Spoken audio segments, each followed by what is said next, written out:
Last 2 videos में हमने discuss किया था upper critical solution temperature and lower critical solution temperature. आज हम डिस्कस करेंगे system which having both upper as well as lower critical solution temperature. और अगर बात करें तो इसकी एग्जांपल की, तो इसकी एग्जांपल होगी निकोटीन वाटर सिस्टम। आपने तीनों की एग्जांपल पढ़ लेनी है कि जो system lower critical solution temperature show करते हैं उसकी क्या एग्जांपल है, अपर की क्या है, और जो दोनों शो करते हैं उसकी क्या एग्जांपल है। आपको एग्जांपल्स पे क्वेश्चन डेफिनेटली आना ही आना है, तो उसी की वजह से भी ये क्वेश्चन बहुत इंपॉर्टेंट हो जाता है।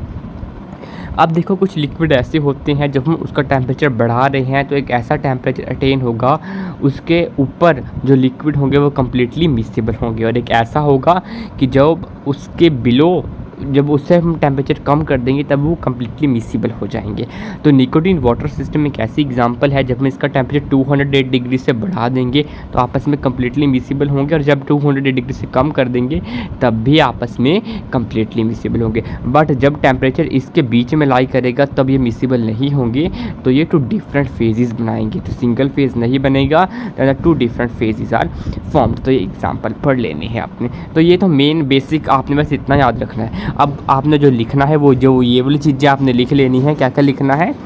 In some liquid pair, the mutual solubility of two liquid increases both by increasing the temperature as well as decreasing the temperature। जब हम टेम्परेचर बढ़ाएंगे तब भी सोलिबिलिटी बढ़ेगी, जब डिक्रीज करेंगे तब भी सोलिबिलिटी बढ़ जाएगी। In such system the two liquid are completely soluble when they are heated to a particular temperature और they are cooled to a particular temperature.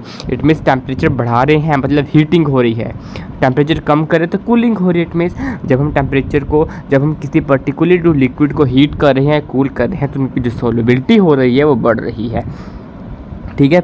Hence the such system are set to have both upper as well as lower critical temperatures, या फिर console temperature. Last video में बताया था मैंने क्या होता है कंसोल टेम्परेचर। तो इन सिस्टम्स को हम कहेंगे having both upper and lower critical solution temperature. ठीक है। तो ये है निकोटीन वाटर सिस्टम आपका, जिसका both upper and lower critical solution temperature होता है। अब हम आगे देखते हैं। The solubility curve is a closed curve showing both upper critical solution temperature and lower critical solution temperature.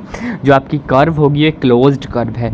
देखो, पिछली कर्व में क्या होती थी कि कर्व बन रही, ओपन कर्व बन रही, कोई अपर। अब ये क्लोज्ड कर्व होगी। क्यों क्लोज्ड कर्व होगी? क्योंकि इस कर्व के अंदर बोथ अपर क्रिटिकल सोल्यूशन टेम्परेचर भी है, लोअर क्रिटिकल सोल्यूशन टेम्परेचर भी है। ठीक है। और इसकी एग्जांपल क्या है? निकोटीन वाटर सिस्टम इसकी एग्जांपल है आपकी। और temperature composition curve of nicotine water system figure 19 में दे रखा हुआ है। इसके एक तरफ आपका टेम्परेचर है, दूसरी तरफ निकोटीन वाटर परसेंटेज है। अब फ्रॉम फिगर से ही क्लियर है कि इसका अपर क्रिटिकल सोल्यूशन टेम्परेचर क्या है, 208 डिग्री है। इसके ऊपर आपका जो 2 मिक्सेबल लिक्विड होंगे, 2 पार्शली मिक्सेबल लिक्विड होंगे वो कम्प्लीटली मिक्सेबल हो जाएंगे।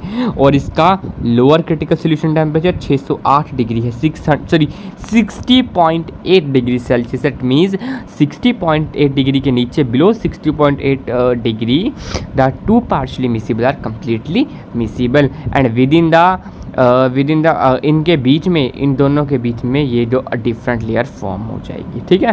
तो आपने याद क्या करना है? इसका अपर critical solution temperature, lower critical solution temperature, और इसकी एग्जांपल की निकोटीन वाटर सिस्टम इसकी एग्जांपल है। अब हम आगे देखते हैं। वही चीज़ें लिखी हुई। Within the closed curve the nicotine and water are partially miscible as the 2 layers are present, whereas the outside the curve the two liquid are completely miscible. वही चीज़ लिखी हुई। यहाँ पे क्या लिखा है कि आउटसाइड द कर्व। जब हम बात करेंगे आउटसाइड द कर्व में, तो जो कर्व के बाहर हैं जो 2 लेयर्स, तो सिंगल फेज प्रेजेंट है। ठीक है, सिंगल फेज प्रेजेंट है। बट जब हम बात करेंगे इनसाइड द कर्व तो 2 डिफरेंट फेजेस आर प्रेजेंट है ना, क्योंकि यही चीज़ लिखी हुई है। यहाँ पे देख लो कि outside the curve the 2 different liquid are completely miscible. जो कर्व के बाहर की बात करेंगे तो सिंगल लेयर फॉर्म हो जाए। आपको लिखा भी हुआ है नीचे कि जब हम बात करेंगे कर्व के बाहर तो सिंगल फेज है, बट कर्व के अंदर 2 डिफरेंट फेज है। रीज़न क्या है? क्योंकि कर्व के बाहर टेम्परेचर बढ़ रहा है, टेम्परेचर बढ़ेगा तो मिक्सेबिलिटी बढ़ेगी, टेम्परेचर घटेगा तो मिक्सेबिलिटी फिर बढ़ेगी इस केस में। Has a single phase solution है ना, तो सिंगल फेज रीजन बन जाएगा। The composition corresponding to both the critical solution temperature is 34% by the weight of nicotine। ये भी मैंने बताया था कि जो क्रिटिकल कंपोजिशन होती है वो क्या होती है कि कंपोजिशन होगी देखो 208 डिग्री सेल्सियस यहाँ पे है आपका, और आपका 60 डिग्री सेल्सियस आपका यहाँ पे है 60 डिग्री सेल्सियस। अब इन दोनों के ऊपर जो कॉम्पोजिशन होगी, क्या होगी कॉम्पोजिशन इन दोनों के ऊपर? 34% कॉम्पोजिशन होगी। 34% वेट ऑफ निकोटिन इसकी कॉम्पोजिशन हो जाती है। The composition corresponding to both the tables is known as critical composition. आगे देखते हैं, at temperature below 60.8 degree and above 20.8 degree the two liquid are completely miscible in all the proportion given a homogeneous mixture and within the temperature the two liquid are partially miscible form a two layers। वही बात है जो मैंने आपको already बता रखा, आपने याद कर रखना है कि ये वाले जो टेम्परेचर्स है, इन टेम्परेचर्स की जब बात करेंगे बीच में दो डिफरेंट लेयर फॉर्म होगी। 208 डिग्री के अबव टेम्परेचर इंक्रीज़ करेंगे तो सिंगल लेयर फॉर्म होगी, इधर टेम्परेचर डिक्रीज़ करेंगे तब भी सिंगल लेयर फॉर्म होगी।